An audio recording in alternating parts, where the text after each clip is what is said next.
Hello friends, मैं संध्या आप सभी के स्वागत करती हूँ स्टडी करिकुलम में। आज के सेशन में हम लोग जानेंगे पेडागोजी ऑफ बायोलॉजिकल साइंस, जीव विज्ञान का शिक्षण शास्त्र के बारे में पढ़ेंगे। आज जो हम लोग का क्लास है वो चौथा क्लास है। प्रीवियस ईयर के क्लासेस अगर आप लोग नहीं देखे हैं तो ज़रूर देख लीजिए, आपके एग्जाम की दृष्टि से बहुत ज़्यादा ही महत्वपूर्ण क्लासेस है।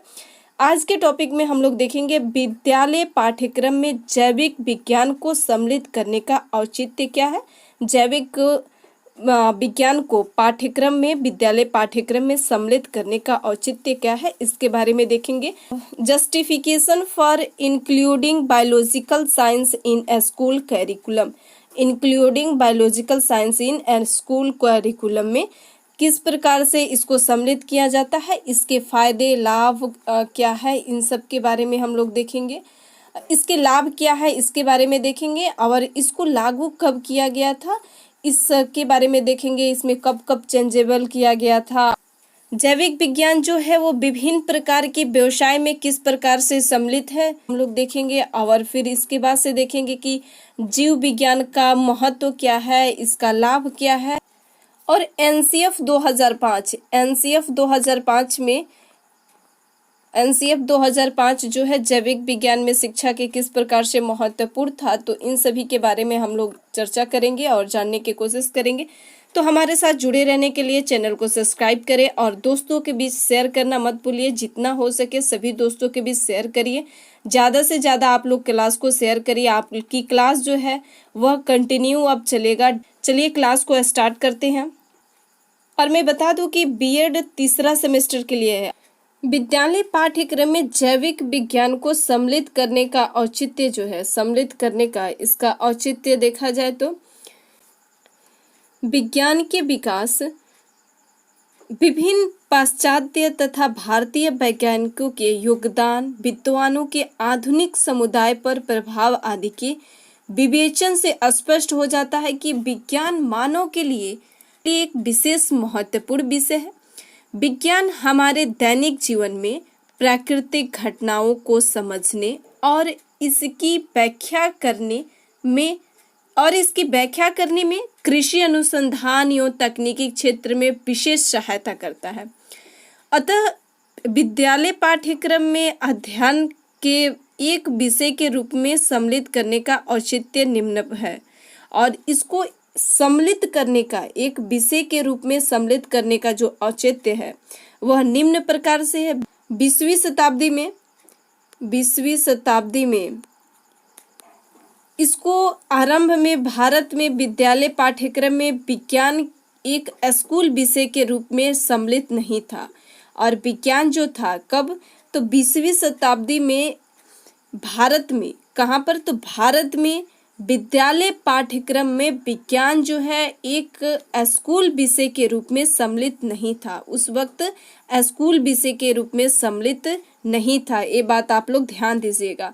स्वतंत्रता के पश्चात इसके बाद में क्या हुआ था कि माध्यमिक शिक्षा आयोग, कब, तो माध्यमिक शिक्षा, नोट डाउन भी आप लोग करते चलिए। माध्यमिक शिक्षा आयोग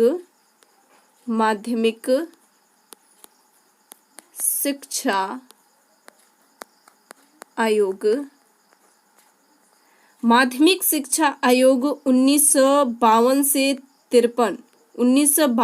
53। तो आइए देखते हैं इन्होंने क्या लिखा था। माध्यमिक शिक्षा आयोग 1952 से 53, इन्होंने लिखा था कि प्राकृतिक तथा जैविक विद्वानों के मूलभूत सिद्धांतों का अवबोध एवं अनुभूति आज के विश्व में प्रभावपूर्ण जीवन यापन के लिए आवश्यक है। क्या, तो प्रभावपूर्ण जीवन यापन के लिए आवश्यक है। किसने लिखा, तो माध्यमिक शिक्षा आयोग 1952 से 53। 20वीं, ये ध्यान दीजिएगा कि 20वीं शताब्दी के आरंभ में भारत में स्कूली विषय के रूप में विज्ञान जो है वो सम्मिलित नहीं किया गया था। स्वतंत्रता जब हम लोग को मिली थी, उसकी प्राप्ति के बाद ही माध्यमिक शिक्षा आयोग 1952 और 53 ने अपनी परिभाषा आकर्षित करते हुए उन्होंने लिखा था।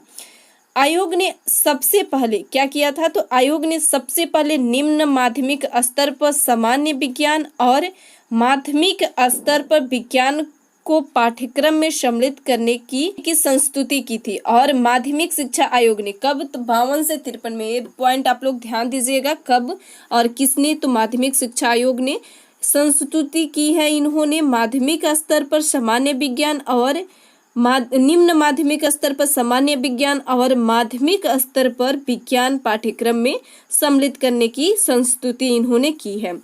माध्यमिक शिक्षा आयोग द्वारा विज्ञान के शिक्षा के प्रति उत्पन्न की गई जागरूकता के परिणाम स्वरूप विज्ञान की शिक्षा के लिए 1956 में माध्यमिक विद्यालय में विज्ञान शिक्षण की अखिल भारतीय संगोष्ठी आयोजित की गई।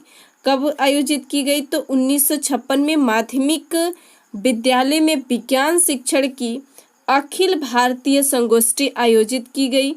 इसके बाद विद्यालय में विज्ञान शिक्षा से संबंधित समस्याओं के अध्ययन के लिए भारतीय सदस्यीय तथा वैज्ञानिक समिति 1962 में गठित की गई। वैज्ञानिक समिति कब गठित की गई, तो 1962 में संगठित की गई। इसकी संस्तुतियों के आधार पर विज्ञान की शिक्षा में विभिन्न सुधार हुए और इन्हीं संस्तुतियों के आधार पर विज्ञान में शिक्षा में बहुत ही विभिन्न प्रकार के सुधार हुए थे। उसके बाद से 63 से 64 में यूनेस्को योजना आयोग आता है। यूनेस्को योजना आयोग ने भारत में विज्ञान शिक्षा की समस्याओं के संबंध में अध्ययन किया और इसमें सुधार करने के लिए अपने सुझाव दिए। और इसमें सुधार करने के लिए उन्होंने क्या दिए, तो अपना सुझाव दिए। उसके बाद से शिक्षा आयोग 1964 से 66। शिक्षा आयोग कब, तो 1964 से 66। शिक्षा आयोग ने विज्ञान शिक्षण के द्वारा इनके मस्तिष्क को इस प्रकार बनाने की कोशिश की कि छात्रों में जीवन के सभी पक्षों पर वैज्ञानिक सोच उत्पन्न हो। इन्होंने मस्तिष्क को इस प्रकार बनाने की कोशिश की कि छात्रों के जो सभी पक्ष है वह वैज्ञानिक सोच उत्पन्न हो। छात्र जो भी कार्य करे उसमें वैज्ञानिक सोच तथा वैज्ञानिक विधि हो। शिक्षा आयोग ने लिखा कि हमारे विद्यालय पाठ्यक्रम में विज्ञान को एक आवश्यक तत्व बनाने पर विशेष बल दिया है। अतः हम संस्तुति करते हैं कि प्रथम 10 वर्ष की विद्यालय शिक्षा के अंतर्गत सामान्य शिक्षा के अंग के रूप में सभी छात्रों को अनिवार्यता के आधार पर विज्ञान पढ़ाई जानी चाहिए। किसके अनिवार्यता के आधार पर विज्ञान जो है वो पढ़ाई जानी चाहिए। किसके अनुसार, तो शिक्षा आयोग 1964 से 66 के अनुसार। राष्ट्रीय शिक्षा नीति 1986 के आधार पर राष्ट्रीय शिक्षा नीति में विज्ञान शिक्षण पर बल देते हुए इन्होंने लिखा है, विज्ञान को सुदृढ़ किया जाएगा ताकि बच्चों की जिज्ञासा की भावना, सृजनात्मकता, वस्तुगतता, प्रश्न करने का साहस जैसे योग्यताएं और मूल्य विकसित हो सके। विज्ञान शिक्षा के कार्यक्रमों को इस प्रकार बनाया जाएगा कि उनसे छात्रों में समस्याओं को सुलझाने और निर्माण करने की योग्यता उत्पन्न हो। क्या हो, तो छात्रों में सुलझाने और निर्माण करने की योग्यता जो है उत्पन्न हो। वे स्वास्थ्य, कृषि, उद्योग तथा जीवन के अन्य पहलुओं के साथ विज्ञान के संबंध को समझ सके। जो लोग औपचारिक शिक्षा की परिधि के बाहर हैं, जो लोग अब तक जो है औपचारिक शिक्षा की परिधि के बाहर हैं, उन तक विज्ञान की शिक्षा को पहुंचाने का हर संभव प्रयास किया जाएगा। उन तक जो विज्ञान की शिक्षा है उसको पहुंचाने का हर संभव प्रयास किया जाएगा। उपरोक्त विवेचना से यह स्पष्ट हो जाता है कि वर्तमान में विज्ञान की शिक्षा की विशेष उपयोगिता है। अतः स्वतंत्रता प्राप्ति के बाद गठित आयोग ने विज्ञान को विद्यालय पाठ्यक्रम में स्थान दिलाने की संस्तुति की। इसके कारण वर्तमान में विज्ञान एक अनिवार्य विषय के रूप में सुशोभित है। और वर्तमान में जो विज्ञान है वर्तमान में विज्ञान जो है अनिवार्य विषय के रूप में सुशोभित है। इन्हीं सभी संस्तुतियों के आधार पर विज्ञान के विद्यालय शिक्षा में लागू किया गया था। ये था विज्ञान को लागू करने के किस प्रकार से विज्ञान को जो अनिवार्य रूप से लागू किया गया था विद्यालय में विषय को। अब देखते हैं जैविक विज्ञान के क्षेत्र में विभिन्न व्यवसाय जो है उसको किस प्रकार से सम्मिलित किया गया है। तो आइए इसके बारे में देख लेते हैं। जैविक विज्ञान के क्षेत्र में विभिन्न व्यवसाय, various professions in the field of biology. जीव विज्ञान में निम्न प्रमुख व्यवसाय हो सकते हैं। अध्यापन के क्षेत्र में इसका व्यवसाय विद्यालय, महाविद्यालय तथा विश्वविद्यालय में शिक्षक के रूप में नियुक्ति होती है। अनुसंधान, रिसर्च के रूप में महाविद्यालय, विद्यालय तथा निजी एवं सरकारी संस्थाओं में चल रहे जीव संबंधी अनुसंधान कार्य में सहभागिता है। चिकित्सा एवं औषधि, मेडिकल एंड मेडिसिन्स। जैविक विज्ञानों का अध्ययन चिकित्सा तथा औषधि विज्ञानों के क्षेत्र में विभिन्न व्यवसाय एवं कार्य के क्षेत्र में सहायक है। स्वास्थ्य, हेल्थ, स्वास्थ्य रक्षा एवं स्वास्थ्य की देखभाल एवं रोगों के उपचार से संबंधित सभी प्रकार के व्यवसायों तथा विभिन्न प्रकार के अस्पताल, क्लिनिक तथा प्रयोगशालाओं में उपलब्ध अवसरों की उपलब्धि है।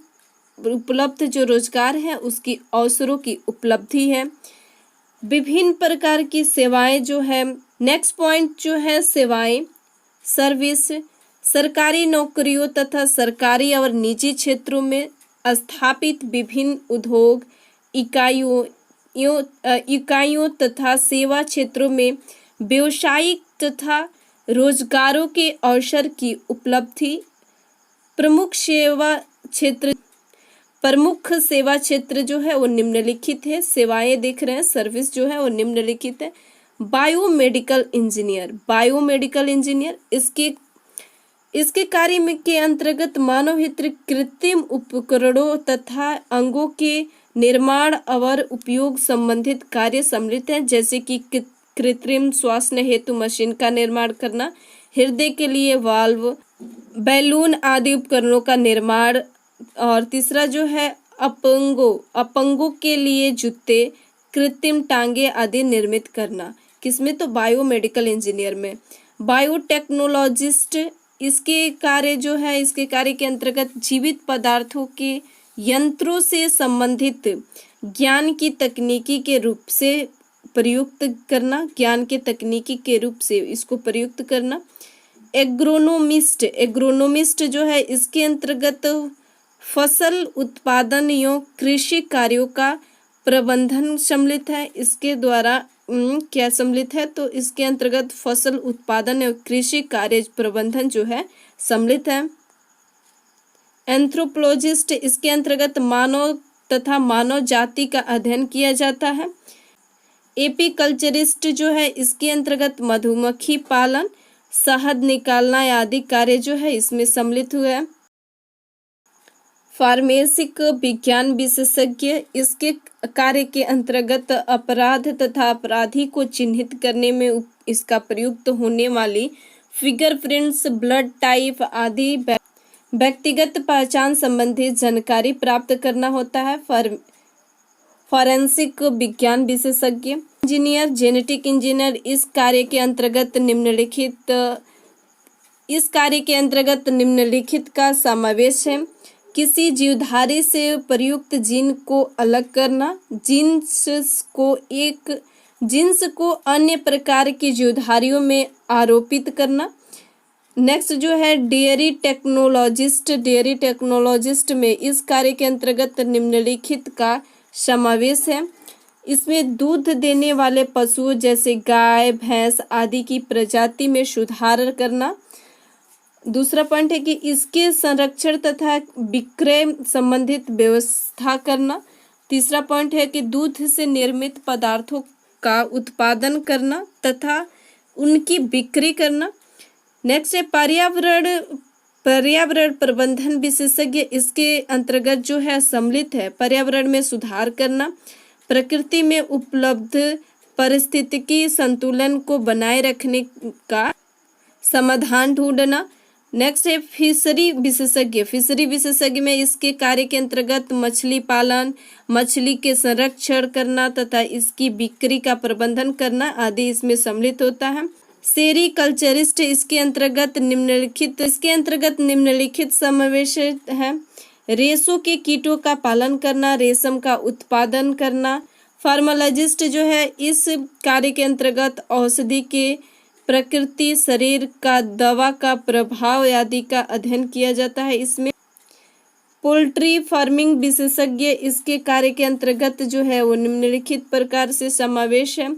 अंडे एवं मांस प्रदान करने वाले बत्तख, मुर्गी आदि प्राणियों का पालन करना इसके अंतर्गत आता है। हॉर्टिकल्चरिस्ट इस कार्य के अंतर्गत जो है वो निम्नलिखित है। सब्जी, फलों तथा सजावट के पौधों को उगाने का कार्य करना, इनकी देखभाल करना। आहार विशेषज्ञ इसके अंतर्गत संतुलित आहार एवं आवश्यक पोषक तत्वों के संबंध में उपयुक्त एवं समुचित ज्ञान एवं सुझाव देने से संबंधित कार्य का समावेश है। उपरोक्त के अतिरिक्त जीव विज्ञान के अन्य क्षेत्र हैं जहां पर लोग व्यवसाय अपनाए हुए हैं। ये क्षेत्र है फूड टेक्नोलॉजिस्ट, माइक्रोबायोलॉजिस्ट, पैथोलॉजिस्ट, पशुपालन विशेषज्ञ, पशु चिकित्सक तथा फार्मासिस्ट इत्यादि। ये जो है बहुत सारे लोग जो है इस क्षेत्र में विज्ञान से संबंधित इस क्षेत्र में काम करते हैं अपने व्यवसाय के रूप में। मैं आशा करती हूँ कि आप सभी जैविक विज्ञान के क्षेत्र में विभिन्न व्यवसाय के बारे में अच्छे से समझ लिए हैं। अब हम लोग देखते हैं जीव विज्ञान से संबंधित इनका महत्व एवं लाभ क्या है। जीव विज्ञान का महत्व एवं लाभ क्या है, इम्पोर्टेंस या एडवांस ऑफ बायोलॉजी। चलिए आइए देख लेते हैं। Importance of advantage of biology, जीव विज्ञान का महत्व या लाभ। तो जीव विज्ञान के महत्व और लाभ जो है वो अनेक है। इसके महत्व और लाभ जो है वो अनेक है। अगर देखा जाए तो व्यवहारिक महत्व देखा जाए क्या, तो व्यवहारिक महत्व में अगर देखा जाए तो आदिकाल से मानव अपनी सब आवश्यकताओं की पूर्ति हेतु वनस्पतियों पर आधारित रहा है। अतः वनस्पतियों को मनुष्य का पालक कहा जा सकता है और वनस्पतियों का मनुष्य का पालन कहा जा सकता है। मनुष्य की तीन मौलिक आवश्यकताएं जो थी, तो तीन मौलिक आवश्यकताएं क्या क्या थी, तो एक था मानव की जो तीन मौलिक आवश्यकताएं, एक भोजन, दूसरा जो था वस्त्र था और तीसरा जो था आवास था। तीसरा जो क्या था, तो आवास था। तो ये तीन मौलिक जो आवश्यकता थी वो मानव की थी, जिसकी पूर्ति के लिए वनस्पतियां करती थी और यही मनुष्य के भोजन, वस्त्र और आवास जो है वनस्पतियां जो है इनकी आवश्यकताएं को पूर्ति करती थी। पौधे मनुष्य के आहार के मुख्य स्रोत था। अनाज, दालें, सब्जियां, फल आदि। चीनी भी पौधे से प्राप्त होती है। मसाले, वसा और तेल एवं विभिन्न प्रकार की सुगंधों का निर्माण भी पौधों से किया जाता है। और दूसरा महत्व अगर देखा जाए तो दूसरा महत्व है पशुपालन एवं पशु चिकित्सक क्षेत्र में इसका महत्व देखा जाए। पशु चिकित्सा क्षेत्र में इसका महत्व देखा जाए तो जैविक तकनीकी से संबंध में जीव विज्ञानों का ज्ञान पशु चिकित्सा और पशुपालन क्षेत्र में उपयोगी तरीके से उपयुक्त किया जा रहा है। और इसी संबंध में इसका उदाहरण अगर देखा जाए तो पशु के स्वास्थ्य की देखभाल के लिए विभिन्न तरीके और औषधियों को तैयार करना होता है, जिसमें जीव विज्ञान की आवश्यकता होती है। संक्रामक बीमारियों से उन्हें अर्थात पशुओं को बचाने के लिए प्रभावशाली टीके तैयार करना होता है। पालतू पशु पक्षियों के स्वास्थ्य को देखभाल करना, जैव तकनीकी के सहायता से उनके लिए बेहतर भोजन की व्यवस्था जुटाने के प्रयत्न करना और बेहतर भोजन जुटाने के प्रयत्न करना। तीसरा, अगर इसका देखा जाए कि किसमें इसका उपयोग है, तो स्वास्थ्य में इसका उपयोग है तथा औषधि के क्षेत्र में भी इसका उपयोग किया जाता है। स्वास्थ्य में और औषधि के क्षेत्र में भी इसका उपयोग जो है बहुत ही महत्वपूर्ण है। जीव विज्ञान के उपयोग अगर देखा जाए तो बहुत ज़्यादा ही महत्वपूर्ण है। इसमें क्या होता है, जीवाणुओं और रोगाणुओं के ज्ञान प्राप्त करने के लिए, बचाव उपचार के लिए, रोगों से बचाव के लिए उसकी उपचार की समस्त जानकारी जो है मिलती है। निरोग, अगर इसकी उपलब्धियां देखा जाए तो रोग मुक्ति, जीवन रक्षण, बहुमूल्य सेवाएं इसी के अंतर्गत आते हैं। और भी देखा जाए तो जनसंख्या वृद्धि और नियंत्रण में इसकी उपयोगिता है। जनसंख्या वृद्धि दर नियंत्रण में इसका महत्व है। जनसंख्या वृद्धि दर एवं नियंत्रण में इसका महत्व है। बायोलॉजिकल साइंस में आपको सबसे ज़्यादा क्या है, तो पेडागोजी है। सबसे ज़्यादा आपको पढ़ना और समझना है। इसमें आप लोग ज़्यादा पैनिक मत हो जाइएगा कि कौन सा टॉपिक क्या क्या पूछ लेगा। तो सबसे ज़्यादा आपको क्या करना है ना, इसमें समझना है। जितना आप लोग समझ लीजिएगा उतना ही आपके लिए एग्जाम में बहुत ही यूजफुल रहेगा। तो आप लोग समझने की कोशिश करिए, जो भी पढ़िए उसको समझने की कोशिश करिए। आप लोग जितना हो सके, जितना आप लोग समझिएगा उतना ही आप लोग के लिए फायदेमंद रहेगा। तो हमने क्या क्या देखा कि इसके महत्व के बारे में देख लिए। अब हम लोग देखते हैं और भी इसके महत्व है, जैसे कि ऊर्जा के वैकल्पिक स्रोत उपलब्ध कराने में में भी इसका महत्व है। और अब हम लोग देखते हैं राष्ट्रीय पाठ्यचर्या 2005, एनसीएफ 2005 देखा जाए। एनसीएफ 2005 जो है राष्ट्रीय पाठ्यचर्या 2005 वर्तमान शैक्षिक परिप्रेक्ष्य में राष्ट्रीय पाठ्यचर्या 2005 जो है राष्ट्रीय पाठ्यचर्या 2005 इसके द्वारा विज्ञान तथा जैविक विज्ञान के शिक्षा के लिए महत्वपूर्ण सुझाव दिए गए हैं। गुणात्मक परिवर्तन के लिए जैविक विज्ञान शिक्षा में प्रतिमान परिवर्तन की आवश्यकता है। एनसीएफ 2005 ने ज्ञान की प्रकृति, मानव अधिगम की प्रकृति, मस्तिष्क शोध और अधिगम तथा छात्र को स्वयं का ज्ञान निर्माणकर्ता सृजनात्मकता स्वीकारा है। यह परिणाम संज्ञानात्मक मनोविज्ञान में खोज, मस्तिष्क शोध और अधिगम छात्रों की अधिगम में सक्रियता एवं रचनात्मक समर्थता को पहचान कर पोषित करना होता है। क्या करना होता है, तो पहचान कर पोषित करना होता है। एनसीएफ 2005 ने प्रचलित विज्ञान में 3 प्रमुख कमियां इन्होंने पहचानी है। कौन कौन सी कमियां पहचानी है? 3 इन्होंने प्रमुख कमियां पहचानी है। एनसीएफ 2005 ने प्रचलित विज्ञान शिक्षा में 3 प्रमुख इन्होंने कमियां पहचानी थी। कितने पहचानी थी? तो 3 कमियां पहचानी थी। फर्स्ट, विज्ञान शिक्षा समता के उद्देश्य की प्राप्ति से आज भी दूर है। विज्ञान जो है वो समता के उद्देश्य की प्राप्ति से आज भी दूर है। दूसरा, इन्होंने कहा कि द्वितीय भारत में विज्ञान शिक्षा मात्र दक्षता पर बल देता है। किस पर बल देती है? तो दक्षता पर बल देती है, किंतु रचनात्मकता और अन्वेषण को प्रेरित नहीं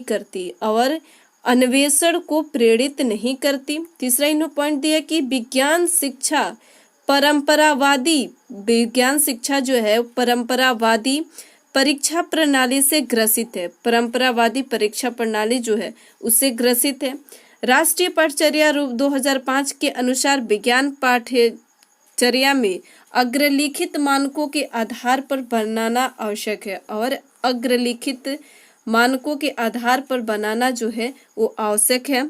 फर्स्ट, इसकी आवश्यकता है संज्ञानात्मक वैधता। दूसरा है विषय वस्तु की वैधता। तीसरा है प्रक्रिया की वैधता। चौथा जो है ऐतिहासिक वैधता और पांचवा जो है पर्यावरण संबंधी वैधता।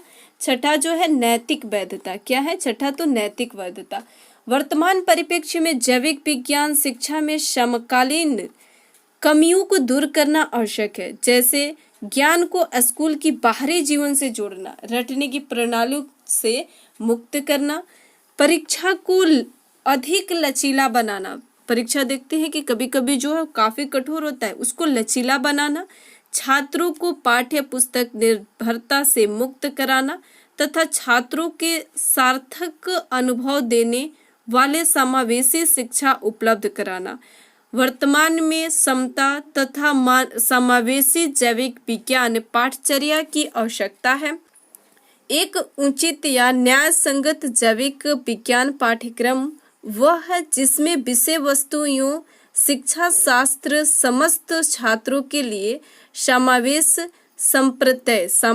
संप्रत्यय पाठ्यक्रम को प्रस्तुत करता है, जो प्राकृतिक और प्रविधि के समस्त छात्रों को सम्मिलित करता है, जो समस्त छात्रों को इसमें सम्मिलित करता है। तो इस प्रकार से हमने एनसीएफ 2005 इसके बारे में भी देख लिए। बायोलॉजिकल साइंस से संबंधित हमने प्रमुख टॉपिक के बारे में देख लिए। अब मिलते हैं हम लोग नेक्स्ट सेशन में एक नेक्स्ट टॉपिक के साथ में। अभी तक जो साथी चैनल को सब्सक्राइब नहीं किए हैं, चैनल को सब्सक्राइब करना मत भूलिए। चैनल को सब्सक्राइब करिए और दोस्तों के भी शेयर करिए। Thank you.